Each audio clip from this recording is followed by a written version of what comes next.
Yes, you absolutely read that title correctly. This video is the place where you can get the whole deal on how I completed, farmed, and had fun in MoP Remix. I created this compilation supercut movie so it's easy for you guys to enjoy the full aspect of all the videos that I've made. I hope you guys enjoy these highlights. Let's get into the video. People were super hungry for another potential farm. I also know that there's a lot of people that don't like group farms and want something that's a little more chill, potentially something that's a little more soloable, so you don't have to rely on a group and you can do it on your own time. And because of the fact that I did a bunch of gold farming back in Miss Pandaria, there's a lot of different spots that I've been checking out. This one in particular that you're seeing on your screen right now, it's a little sped up, obviously. I'm not this quick in game. But this particular spot is in Dread Waste, and I can show you just real quick, logged into the game here. It's going to be here in Dread Waste in Mr. Pandaria, in these particular rows of like Shaw corruption and whatever you want to call it. From all the way from the wall into Valley of the Four Winds, all the way to where my character is right now, there's going to be groups of mobs, as I'm going to show in the video again. And these don't really hyperspawn, they have a respawn timer. So what you're going to do when you clean this entire row of mobs, you fly up to the top part of the Shaw corruption, and you go from like around this tree here, you see in the video, all the way up to the wall. Now, the actual rewards from this particular farm is not anything super crazy insane, but out of all the farms that I have ran through, or run through, however you want to say it, this seems to be the one that is consistently awarding me with good upgrades to the cloak we have, right? The infinitely upgradable cloak, as they call it. Not only that, if you're leveling, if you're still not level 70, or if you're working on new characters, these mobs do actually give you quite a good amount of experience because there's so many of them. And I've been able to... I don't actually remember how much experience I have in my cape. I have 184, which I didn't have the entire time. Am I going to die here? Move over. I didn't have that much experience that entire time. But in about 20 minutes of doing this, or even 15 to 20 minutes, I could actually level up just a full level, right? Which is kind of insane. You can see my experience going up in the experience bar here in the video. And that wasn't actually why I went out here, but it's a big positive for something that can actually be really good for ults as well. If you don't really want to do quests or something, you just want to do this and potentially increase the value of your cloak. I don't know. It's up to you guys. You do also get a considerable amount of gear here, which means this is also a bronze farm, and also, if you need any gear on your tune as you're getting towards level 70. This is something that you can absolutely do. And again, you don't actually need to be level 70 to do this farm, but these mobs do hit quite hard. So if you don't have your gems in check, your tinkers in check, all that stuff, you're going to die a horrible death here multiple times. I have quite a good setup on my mage here, so I've been able to clean these packs out with no big issue. I don't really know how this is going to feel on other potential classes, but that is for you guys to test out. I'm just here to let you guys know that this farm exists. We used to have a Windwool Claw farm out here on what you call Sra'Vess, or however you want to call it. Sra'Vess sounds good to me. Either way, this particular place is full of bugs. Now, these particular bugs do drop, like, literally everything, okay? They drop bronze, they drop threads, gems, gear, all of this stuff, okay? And I went out here to test it for a little over an hour to see how much bronze you could actually get out of this. I didn't actually count the threads, but as you can see in the video that you're watching in front of your eyes, it's a pretty decent amount. But the actual bronze is what I care about the most, since that's the currency that everyone needs, no matter like what kind of content that you actually do. And for the bronze, depending on your gear and depending on how much competition is out here, I did run into a couple of people that you might spot in the video you can probably expect to get somewhere in between 10 to 15k bronze an hour, and that's if you also scrap like all the gems and gear that you get along with it. Now, if you don't have much competition out here, I'm sure that you could push it up over 15k, especially if you're really efficient or once you get a lot stronger on your gear level. I wouldn't recommend that you go out here unless you're 65 or above, because otherwise you won't be able to get access to the top threads. Additionally, these mobs do have elites in them, so if your gear isn't really up to speed, it might be a little hard to kill some of these, just saying. But this is a really lucrative farming spot. It does not hyper spawn anywhere, which means you're gonna have to fly in between all these smaller camps. They're really easy to spot though, because every time, like when you're flying around, you can just look for small buildings or like some of the cannons that they have, or bombs or whatever it is that you'll see in the game. Really easy to spot. You'll figure it out. You'll find your own rotation really quickly here. You can also grab up some of the smaller packs in between if there's a lot of competition out here. That's kind of up to you. But either way, this is pretty much all that this farm is. If you guys haven't seen this before, make sure that you get out here and start farming up some bronze, because out of the open world farms, at least from what I know, this is probably one of the better ones. Also because of the fact that these are not in the range of something like frogs, because of the fact they don't drop any lesser charms. They're also very spread apart and they don't hyperspawn. So I wouldn't think that this is something that's in the danger zone of getting like a potential rollback or getting nerfed, just because of the fact that you need to put in so much work to actually make anything happen here. Again, this is something that you could do after you've done all your daily stuff, right? All your maybe your raids, your dungeons, whatever it is. Hopefully this is a good little option for you guys. If you're interested, make sure you get out here and get it going. This isn't supposed to be like, oh, this is the greatest, best ever bronze and Cloak Fred farm that you can find out there, but it's a pretty good contender just because of the sheer density or the sheer numbers of the amount of mobs that you can actually kill here. As you can see, there's quite a lot of these Hosen. This is another one that used to be an old gold farm that I wanted to check out, and the same as the previous video, this one in particular also gives a bunch of thread, a bunch of gear, and a bunch of scrolls. So it's something that you can continuously just sit here over and over and over again and probably not face too much competition like so many other spots that are continuously getting nerfed, which is why I'm making yet another video. This one in particular is down in Krasarang Wilds, all the way down here below Nayeli Lagoon, next to the Marista Krasarang Wilds flight point, as you can see, the most southern island here. And it's going to be pretty much, I won't say the entire island, but all of these huts that are Hosen huts, there will be Hosen that you can kill. They respawn each other, so when you kill one side with all this city, you can go over to the other side and kill all of them, and then run back over and kill them again over here, and you basically just rinse and repeat, and that's exactly what I did over and over again.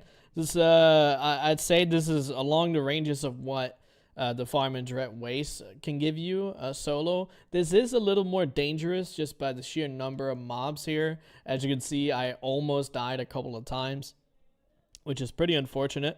And as long as you're 65 or above, this is really good for thread farming.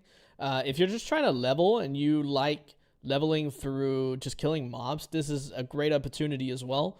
You can see by how much experience these Hosen actually give, it's pretty decent, just like the one in Dread Waste. This farm in particular is going to be in Kunlai, right? Kunlai Summit, and it's going to be right here at Binan Village, all the way out to right here where I'm standing. You kill mobs all the way over to these trees, and I'll show you all these groups of mobs here. Every single one of these are going to drop you bronze, threads, gems, gear, everything, right? And if you are a bronze farmer in particular, this is a great spot. The only issue with this spot, well, there's two actually in particular. The two issues that I have with this spot, even though it's really good, is number one, you need other people to make this efficient. If you are not in a group of 5 people or two groups with 4 people in it to maximize your loot drop potential, most people do groups of 5 here because it's so spread out. This will not be better than a solo farm. If you also have a lot of competition where mobs are going to gray out like this, you will also not get very much bronze, which means you're going to have to spend a lot of time looking for a dead phase or looking for a good phase where you can actually, consistently farm with a group of 5. Now, when you do actually get a good, strong group together of people that have pretty good gear where you can almost one-shot these packs of mobs all the time, you can push upwards of 30 to 40,000 bronze an hour, which is arguably probably some of the best bronze farming that you could do right now. But getting to that point and consistently staying at that point is really, really hard to do, and it's a lot of annoying phasing issues, and when people don't have time to sit here and farm for 2, 3, 4 hours in a row, people leave and you get phased. You have to invite new people, you get phased. So because of the fact that there's so much competition here, because the spot is so good, it kind of becomes worse than it is.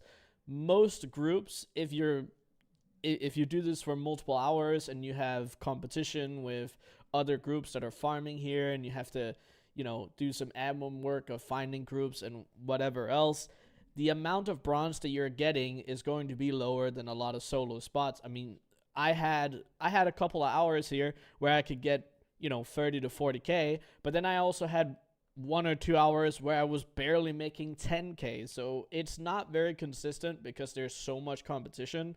But if you can get out here, you can find a dead phase and have a really strong group of people, this farming spot is without a doubt, in my mind at least, one of the best permanently farmable spots. I will also say, now that this farm is talked about on Wowhead, it's in the eyes of what Blizzard might potentially nerf. It's also really, really broken compared to other bronze farms available, especially solo ones. So it's hard to say how long this one will survive, but I wanted to make a video about it just because of the fact that, it exists and it's not like I can ignore it. But yeah, all you have to do, just to give you guys an idea, you run in a circle, or in whatever lines, however you want to do it. You run in between all of these packs, and all that you have to do is kill them over and over and over again, right? And you loot. You can loot, when you run by, or you can loot every couple of minutes, whatever is good for you, right? And that's all you do with this farm. You basically just want to kill as many mobs as possible because it's a hyper spawning area. So that means the more mobs that die in any of these mob spots, the faster the other ones spawn. And that's what you want, right? You want as many mobs as possible to kill every hour. Today, we're going over yet another farm. This one in particular is going to be in the Vale of Eternal Blossoms. The reason why I'm starting here, which is not actually the main farming spot, but right here at the Golden Stair, there's 2 packs of mobs. And just to start this out, we're going to kill these. These do not hyper spawn. This is very important. But I always start out the farm here, and you can come back to this around every 2 or 3 minutes. These do respawn. And that's where you want to go back to because they give a good amount of stuff. They also almost always give ancient Golai cache keys. Now that's actually the farm that we're going to talk about today. Right here, Ruins of Golai halls, however you want to, pronounce these 2 names. This is the farm that we're doing. This used to be a gold farming spot back in Mr. Pandaria. And I wanted to test this one out because with these particular keys, you can actually open up some chests. And I was wondering whether or not we were going to be able to use those to be able to get bronze and threads and things like that. So I decided to farm these different spots. So what you want to do is around the ruins of Golai, I can actually give you an aerial perspective here. All of these ruins, right, in these locations, right here, up here, all of the places where you'll be able to see like a big stack of mobs, because these every single one of them have the chance to give you keys. Now these keys, just because of, it depends on your, you know, your item level, how strong you are, and how fast you can actually kill these mobs, for how many keys you can get. The average, I would say, if you're killing them, I mean, it's hard to give you an average because everyone's at a different power level in this particular mode. But I would say anywhere between 40 and 60 of these keys is actually very feasible, unless you get super unlucky or there's a lot of competition here. Well, I've been here. I farmed this spot for a couple of hours now. It doesn't really seem like there's any bad competition most of the time. I don't think people know too much about this place. It's also a little more interesting than most other farms, because you're not going to be able to do it all in the same way. Because obviously you're going to have these keys that you have to worry about. Now, where you use these keys is you want to go to Golai Halls, and you want to walk down here. Now, we do have to go on a bit of a trek, and I want to show you guys a couple of things that we are actually interested in down here. These particular mobs are very, very good to kill too, because they drop, you know, everything that we need, as well as all the mobs upstairs. So there's not a reason to just skip over these. You might as well kill them as you're going towards it. Now, when I actually go down and I want to use some of the keys that I've collected, I usually go down here and I walk straight down to the keys. If you walk straight ahead here, I'll show you. If you walk straight ahead here through this door and downstairs, you'll come down to it. There's also another place where you can open it, but I usually go down here because there's a lot of chests. But you can clean out this whole area and not have any issues, because there's a lot of different farmable mobs. There's also a couple of, I guess you can call it, rares. And by the way, when you walk over this floor, just walk over the yellow pellets. If you walk over these are actually going to do quite a lot of damage to your character, even though it is the MoP remix. So all of the yellow tiles are the ones that you want to walk over.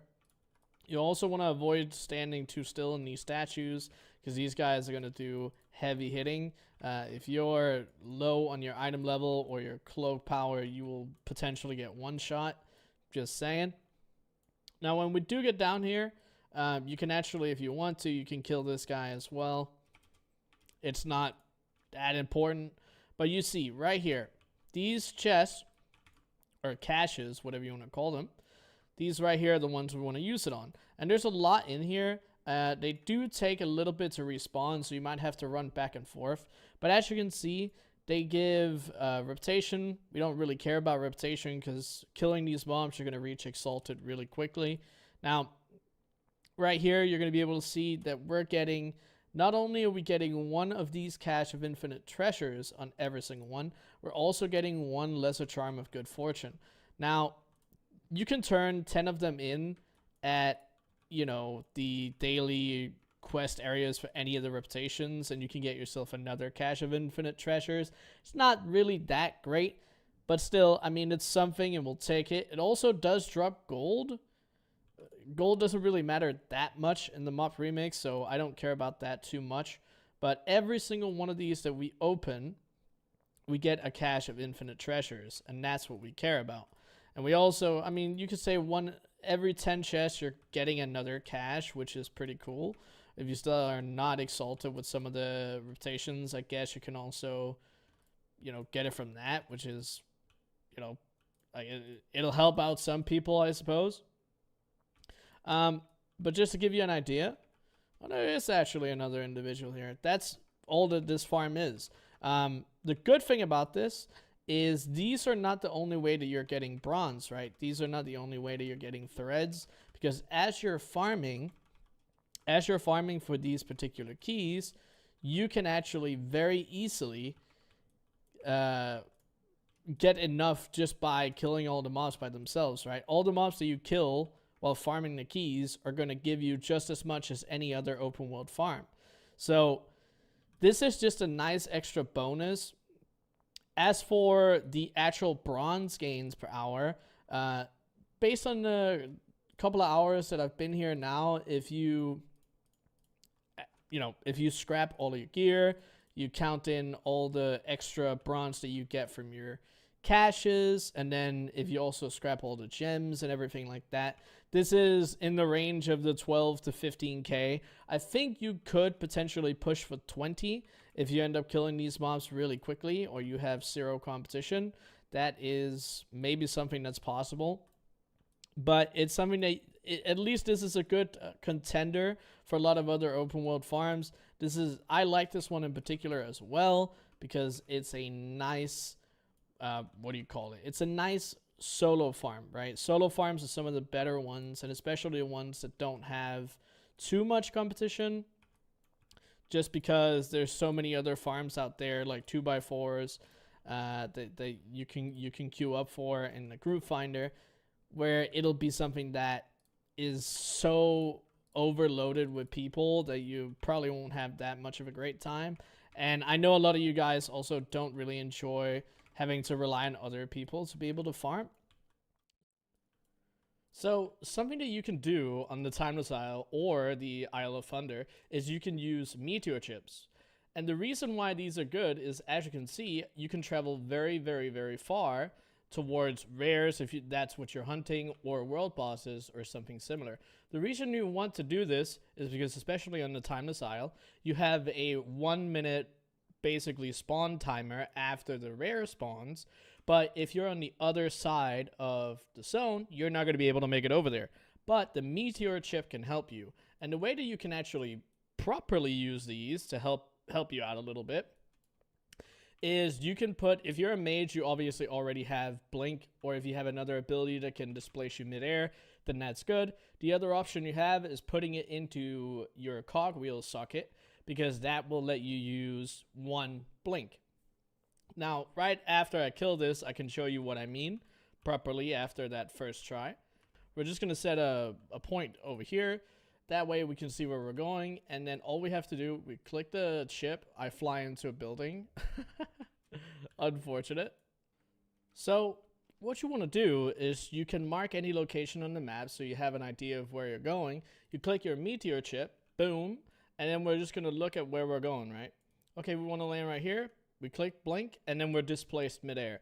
The good thing about this is the Meteor makes it so you don't take fall damage. So if you can't escape fall damage in some other way, you can very easily escape it just because the Meteor Chip lets you take no fall damage. Today we are going over a speed leveling tactic, but also something a little bit of a bronze farming tactic here. And that is boosting in heroic dungeons. Now that I know that it's been somewhat known about in the remix community on forum posts and on Reddit posts and things like that, but I wanted to make a video covering this particular style of boosting, but also farming bronze. Now, the numbers that I've been able to get myself, and for the people that I've seen actually also do this and send some info to me, you can boost a secondary character, or however many that you want to have. You know, you can have up to 8 characters on your Battle.net account. Obviously, you can only take a maximum of 4 alongside whatever character that you're boosting on, which is pretty, pretty interesting.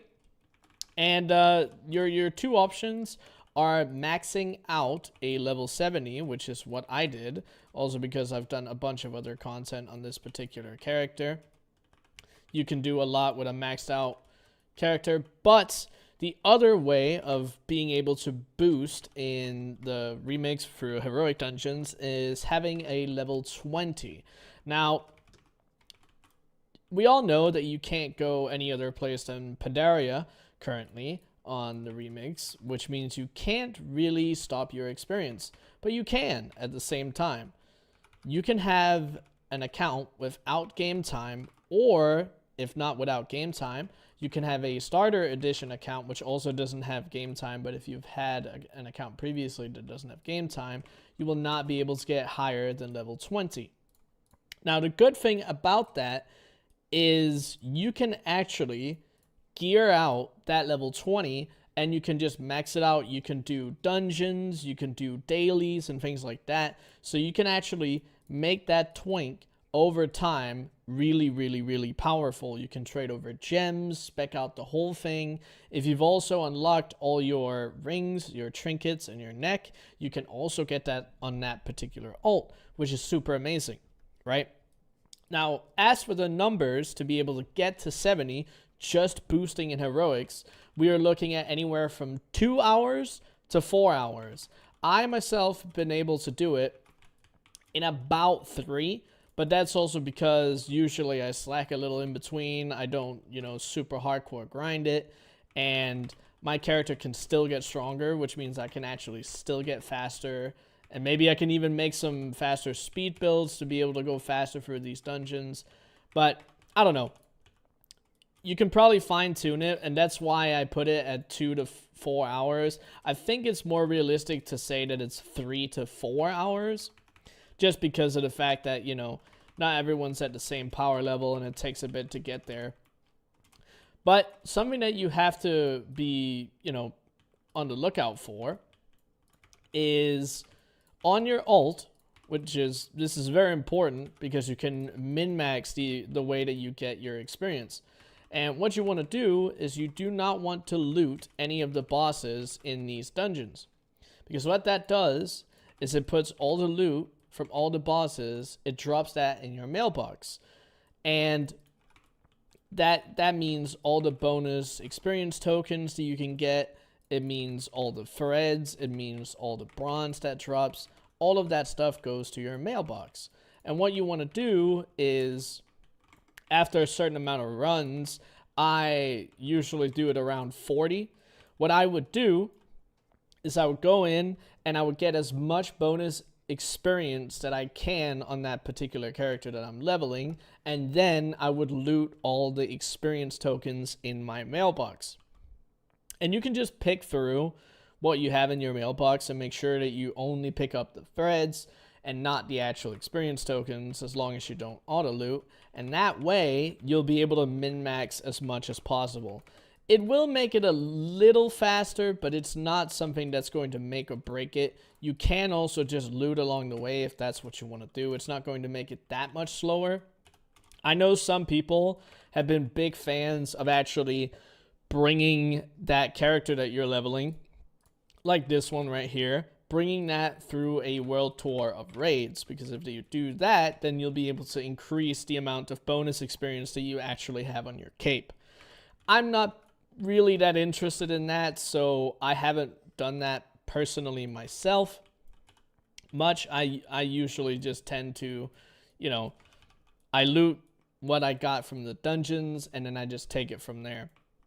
Now, the other aspect, besides actually being really broken in terms of being able to level this way, you can also get bronze from this, because as we all know, when they nerfed the frog farm, they added a 40k total bronze quest into the game.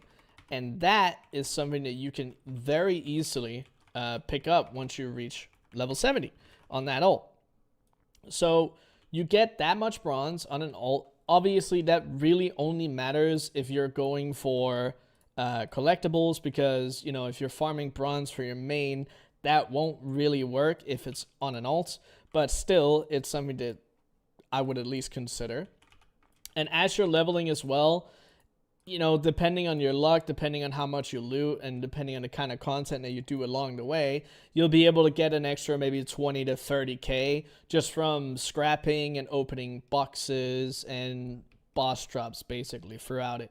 So the hourly bronze, it's not better than the max level farms that we can currently do, but you could probably expect, if it's a 3 or 4 hour process, you could maybe expect somewhere in the ballpark of 15 to 20k bronze an hour, which is not better than some of the farms that we have available to us right now. So it's not something that I would do just to farm bronze, but if you want extra characters along the way and you also care about collectibles in this mode, then it's a really good way to go about it.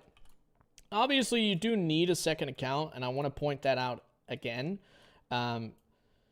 Just, you know, if you plan on boosting, you need at least game time on one account. And if you plan on setting up a Twink, that is going to take a while, but it's also going to take a while to set up a max geared out tune just the same, right? It's going to take, it took a really long time for me to actually get enough bronze to be able to do this, right? And if you were to do it on a Twink instead and you gear out that, that's also going to take some time. So just think about the fact that this is not going to be something that you can do instantly. This does take a little bit of setting up, but once you get to a really, really comfortable spot, it gets really good, especially if you plan on doing multiple accounts, right?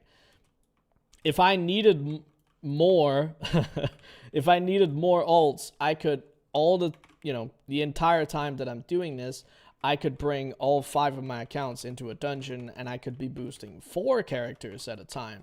So in that aspect, it's actually really good.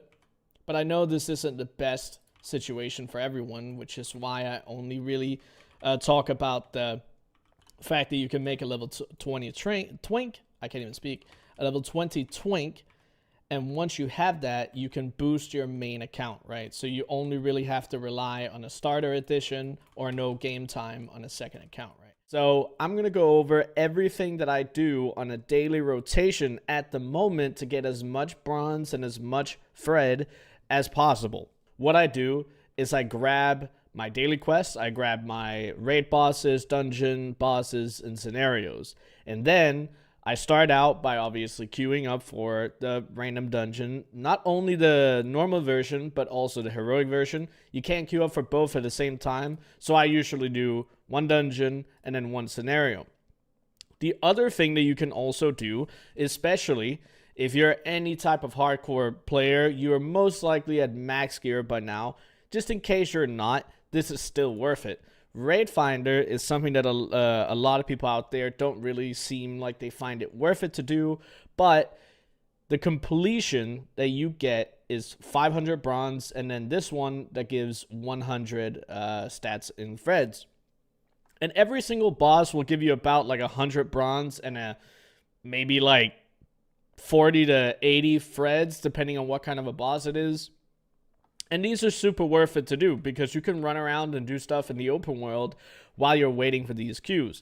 Another important piece of information is that you can queue up for 7 different LFRs at the same time. So even if the queue times are a little wonky, once you actually get into one, then by the time you finish that one, the next one's probably going to pop up while you're currently running it. And right now you can see I'm actually queued up for, as you can see, the scenario. And the dungeons, but I can still queue up for the LFRs. So this is all, in the grand scheme of things, something that you want to do, right? Now, if you're not much of an LFR guy, I understand that. Not everyone wants to do LFRs. So, you know, to that extent, you don't have to do LFRs. But I think it's a part of the hardcore thing to do. It's really good because in terms of overall numbers, with how fast people are clearing it with max gear, you can actually clear it so fast that it's better than some of the open world farms that are currently available. Now, another piece of information talking about raids, because we talked about the LFRs, you obviously want to do heroics. It's not worth it to do normal. It's not worth it to do mythics if you're anywhere close to max gear. You just want to do heroics. And what you want to do is you want to go into your pre-made group finder, you want to go into raids, and then what you want to look for is max geared groups. You can either find, sometimes people do like world tours. See this one, fast world tour 476 lead. Those are the ones you want to look for. The highest possible eye level geared characters that you can find in a group, that's what you want to do because that will speed up how fast you can do these heroics. I've actually gotten it down to even like an hour and a half and even close to 2 hours in completing every single one of the heroics if people are really min-maxing as much as possible. And the rewards are insane from that, right? Absolutely insane. It's really, really nice to see. Now, once you've done all your daily lockout stuff, your dungeons, your scenarios, your raids, and everything like that, then you're left to everything else. And two things that I do. Number one, I go on the Timeless Isle, and I can show you guys this while I'm running here. I go on the Timeless Isle right here, and this is a farm that I've covered in the past. I'll link this down in the description below. These are angry sprites, okay? There's a purple gem crystal around this particular tree where there's a bunch of sprites at, and that's the one that you want to look for. You can do it once a day. It's still very good. You get a decent amount of bronze and a decent amount of freds, but the other good part about it is you get a really good amount of lesser charms of good fortune. Now, on Isle of Thunder, if you haven't unlocked the Isle of Thunder yet, you get the like quest line started from the Shadowpan Garrison, so that's where you want to go to get it. But once you do actually get here, you will get access to daily quests eventually once you've run through most of it. And something that you get here is a key to unlock the Latian Vault. And right around here is like a Shadowpan outpost. And there's a scenario that you can queue up for. And that particular scenario is where you run in and you have 5 minutes to collect as many chests as humanly possible. And that is also daily a part of something that I do. And it's super, super good. I'll probably plop over a video over me talking about this currently so you guys can actually see what it is, because that makes more sense, because me just saying what it is, if you guys haven't seen it before, it makes sense to not know what it would be about. But after I've done those two daily things, then I'm left to figuring out, okay, what am I doing next, right?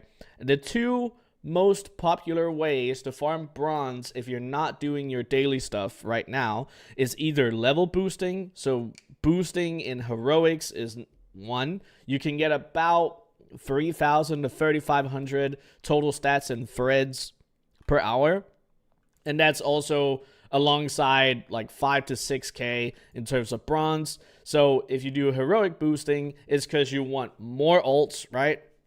Because this is only for your main character. And if you're using a secondary account, or if you're using a Twink, you can actually get a lot more bronze. You can maybe even see something along the ballpark of like 20k an hour if you min-max it a lot. I'm probably going to come out with a guide on twinking at some point to see if it's worth it at all compared to max level farming, especially if you guys want more ults. But besides that, that's one opportunity. The other option you have is searching for open world farms. Now, if you only care about bronze, I would recommend the Kunlai farm. The Kunlai farm is the best open world farm there is. If you can find a blaster group of close to max geared individuals, you'll be able to get 30 to 40k an hour like of bronze easily. And you'll also get like 1,500 maybe freds. They kind of nerfed that a little bit, but it's really, really good. I've even been able to push upwards of 45k an hour on bronze, and that's just one account in an open world farm. So it doesn't have much competition these days just because of the fact it doesn't give that much threads. So if you care about bronze, that's where you want to go. As for threads, if you're not doing heroic boosting, or not necessarily boosting, but just spam running heroics, the other option you have is going for the troll farm. And the troll farm is on the Isle of Thunder. And I can show you guys the location. The particular troll farm is going to be right here next to Stormsea Landing. There's a boat and there's a bunch of trolls in this particular area. That's the other one that people deem worth it at the moment. You can get, from the numbers that I've seen and heard other people say, it's about 4,000 to 5,000 freds an hour, and the bronze is also about 25 to 30k an hour, especially if you have a really good group.